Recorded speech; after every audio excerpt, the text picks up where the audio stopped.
This is the EK7000 model. So let's do this. I'm gonna do a quick unboxing, talk about some of the features and that kind of stuff, and then we're gonna go straight to the play, right? We're gonna see if we can't break this. We're gonna put it up against the GoPro and see how it stands up. And then after you've seen those videos, I'm gonna come back at the end, give you a Doug score from 1 to 5, let you know what I think of this AKASO EK7000. All right, let's get into it. Okay, so I think it's important for me to tell you this was not provided to me. I bought this because I thought it'd be a good camera. But until we try to break it, we won't know. Basic set of stuff it comes with is absolutely enormous, right? You got 2 batteries, a whole bunch of different mounts. So it only shoots 4K at 30 frames a second.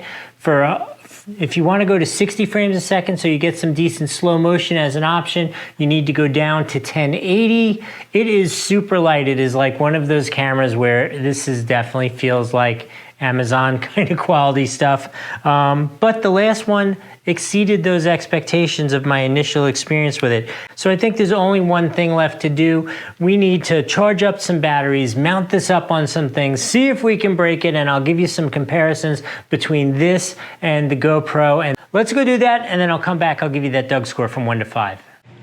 All right, here we go. I'm gonna roll a variety of speeds in terms of the speed of the frames per second, as well as the speed that I'm slowing it down. Like here, for example, we're in 4K, which obviously is gonna lead to a lot more blur at 30 frames a second than something like this, which is gonna be super clear because we're at 60 frames a second, but we're only in 1080.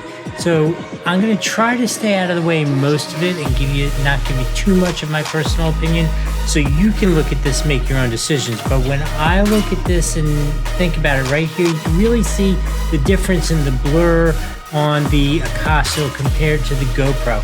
Now, obviously the GoPro is on a whole different price point, different level entirely. So I really think the AKASO is absolutely overachieving. I mean, stunningly amazing for what it is, but obviously here you can really see again, see the blur in the ground as opposed to the blur on the GoPro. These are the same frame rates, they're both on the car at the same time, and you can see the difference, but in terms of an action camera, I think they both look great. Let's try walking around and see how it looks that way. Okay, so there you have it, the test between the AKASO EK7000 and a GoPro Hero Black. Now, obviously, the price points are like tenfold different, so this is not an apples-to-apples comparison, but it should be a pretty good comparison of the two cameras. I tried to put them in similar aspect ratios in terms of the lenses, similar video quality and frame length. And now I've chosen, it is early in the evening here, so you can see the lights changing because I wanted you to be able to see how does it work in low light, how does it work in bright light. Right now I am shooting in 1080 at 60 frames a second on both cameras.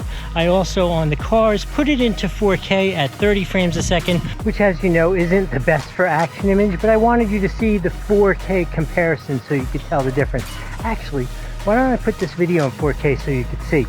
Okay, there you go. They are both in 4K 30 right now, so you can really see the difference. Let's turn around, have a little backlit, beautiful sun, how cool is that? And then let's go back to properly lit in my beautiful facial area. In any case, I hope this has been helpful. You can see the difference between how the two images look like. Obviously, again, not a fair comparison, but I think dollars for donuts.